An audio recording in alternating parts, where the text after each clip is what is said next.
नमस्कार दोस्तों, स्वागत है आप सबका। आज हम बात करने वाले हैं एक ऐसी फिल्म की जो छत्तीसगढ़ सिनेमा के इतिहास में एक मील का पत्थर साबित होने वाली है। जी हाँ, हम बात कर रहे हैं फिल्म जानकी की, जो इस 21 नवंबर 2025 को एन माही फिल्म्स ओटीटी ऐप पर रिलीज की जाएगी।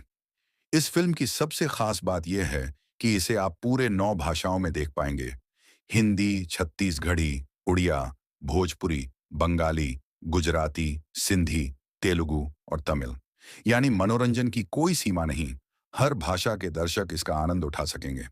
अब आप सोच रहे होंगे, आखिर ये फिल्म इतनी खास क्यों है? तो दोस्तों, जानकी छत्तीसगढ़ में बनी पहली ऐसी फिल्म है जिसका विषय भारतीय सिनेमा में पहले कभी शामिल नहीं हुआ।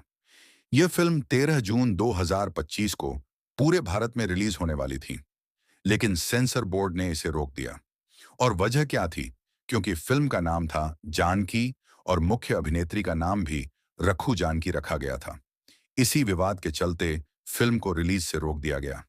इस फिल्म के हीरो हैं एक्शन स्टार दिलेश साहू और अभिनेत्री है अनिकृति चौहान।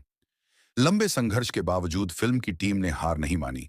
उन्होंने न्याय के लिए लगातार लड़ाई लड़ी और अब लंबे इंतजार के बाद आखिरकार यह फिल्म 21 नवंबर 2025 को एन माही फिल्म्स ओटीटी ऐप के जरिए रिलीज होने जा रही है। फिल्म के निर्माता, कहानीकार और एक्शन डिजाइनर हैं मोहित कुमार साहू और सह निर्माता हैं गजेंद्र देवांगन। इन दोनों ने मिलकर इस प्रोजेक्ट को न सिर्फ जीवित रखा, बल्कि इसे एक नई पहचान दी है। ये सिर्फ एक फिल्म नहीं, बल्कि छत्तीसगढ़ की अस्मिता, उसकी कला, उसकी आवाज की पहचान है। फिल्म जानकी छत्तीसगढ़ की मिट्टी, उसकी भावना और उसकी शक्ति का प्रतीक है।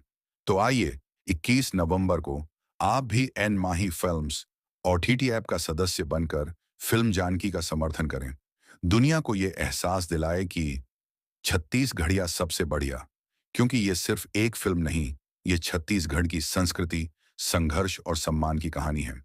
इसलिए याद रखिए, 21 नवंबर 2025 एन माही फिल्म्स ओटीटी पर देखिए फिल्म जानकी, एक ऐसी कहानी जो दिल को छू जाएगी और छत्तीसगढ़ का नाम पूरे भारत में रोशन करेगी। जय जोहार, जय छत्तीसगढ़।